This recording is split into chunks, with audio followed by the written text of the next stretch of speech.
Mexico ఇప్పుడు 5-50% వరకు కూడా సుంకాలు విధిస్తామని హెచ్చరించింది. అందులో భారత్ ఉంది, చైనా ఉంది, ఇండోనేషియా, థాయిలాండ్, దక్షిణ కొరియా. ఈ 5 దేశాలు కూడా ఫ్రీ ట్రేడ్ అగ్రిమెంట్ చేసుకోలేదు.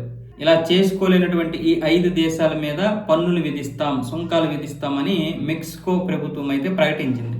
దీని గురించి ఇప్పుడు మన ప్రభుత్వం కూడా స్పందించింది. మా ఎగుమతిదారులు, మా వ్యాపారుల యొక్క ప్రయోజనాలని కాపాడడానికి మేము కూడా చర్యలు తీసుకుంటాం. ఆ 2 దేశాలు కూడా సమన్వయంతో ముందుకు వెళ్లే విధంగా ప్రణాళికలు రచిస్తాం అని చెప్తున్నారు. ఇప్పుడు 1400 వస్తువుల మీద 5-50% సుంకాలు విధించడానికి మెక్సికో ప్రభుత్వం అయితే ఒక పెద్ద ప్రణాళిక రచించింది. ఈ 1400 రకాల వస్తువులు మొత్తం ఇప్పుడు నేను చెప్పినటువంటి 5 దేశాల నుంచి వస్తున్నాయి.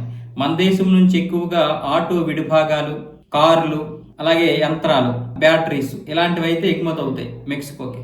వీటి మీద ఇప్పుడు సుంకాలు పెరిగితే మళ్ళీ అది అటు మెక్సికో ప్రజలకి, ఇటు భారత ప్రజలకు కూడా ఇబ్బందికరమైనటువంటి పరిస్థితి. అంటే భారత వ్యాపారస్తులకి దీన్ని భర్తీ చేసుకోవడానికి మరికొన్ని దేశాలు ప్రయత్నాలు చేస్తున్నాయి. మన మీద సుంకాలు విధిస్తే చైనా కూడా మన యొక్క వ్యాపారాన్ని భర్తీ చేయాలని చూసింది, కానీ ఇప్పుడు చైనా కూడా ఇప్పుడు ఈ సుంకాల కిందకు వచ్చేస్తుంది. ఇప్పుడు మెక్సికో ఏం చెప్తుందంటే స్వదేశంలో తయారైనటువంటి ఉత్పత్తులకి గిరాకీ రావాలి, మా స్వదేశీ వస్తువులకు కూడా ఆదరణ ఉండాలనే ఉద్దేశంతో మేము సుంకాలు విధిస్తున్నామని చెప్తుంది. ఇప్పుడు ఈ విషయంలో భారత్ కూడా స్పందించింది, గట్టిగానే చర్యలు తీసుకుంటాం. ఇక మాకు మా దేశ ప్రయోజనాలు, మా వ్యాపారుల ప్రయోజనాలు కూడా మాకు ముఖ్యమని భారత్ కూడా తెగేసి చెప్పింది.